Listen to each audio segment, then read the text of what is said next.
only. Chapter 4 estimation, second lecture. Today's topic, point estimation. Okay, what is point estimation? Here, there are two types of estimation, point estimation and interval estimation. Point estimation refers to estimating an unknown value, say parameter, right, of a population with a single value, just one value.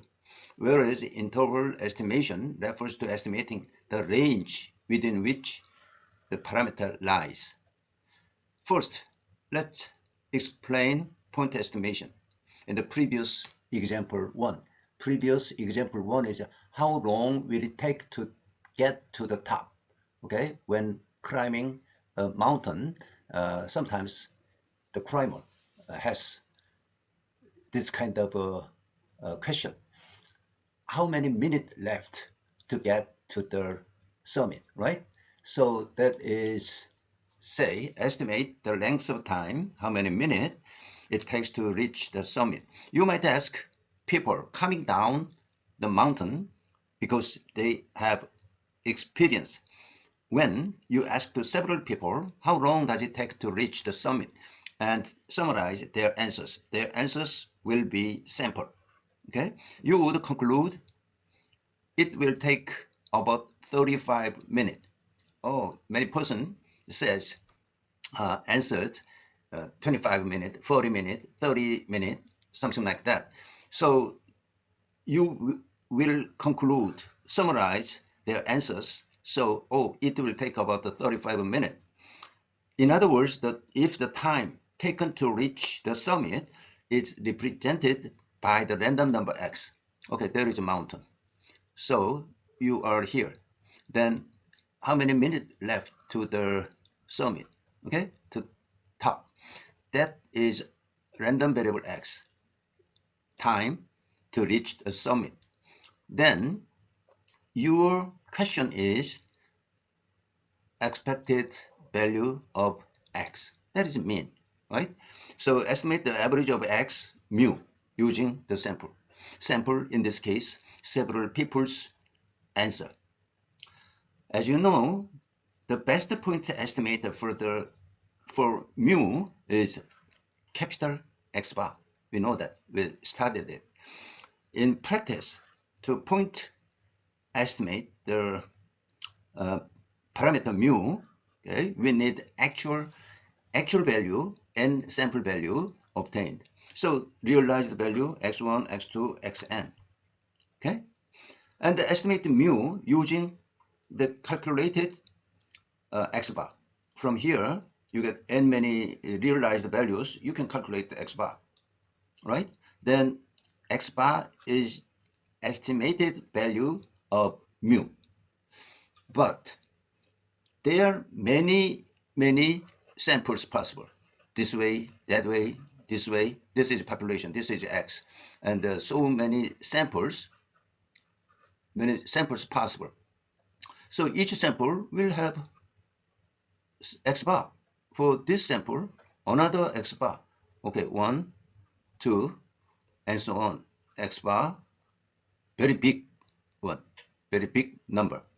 Okay, capital what? Capital N? Oh, capital N is not appropriate, so infinity. Okay, large number. There are many samples possible. Any sample, each sample has its mean, x bar, x bar, x bar. So there are many x bars.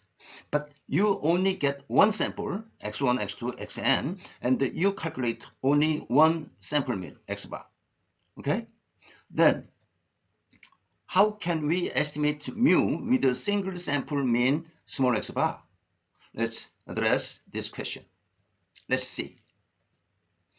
Okay, x bar, capital X bar, is a random variable and follow normal distribution with mean mu, variance sigma square over n. We studied it before. Okay, here, what is the standard deviation of x bar? Is sigma square over n square root. It is sigma over square root n. This is standard deviation of x bar.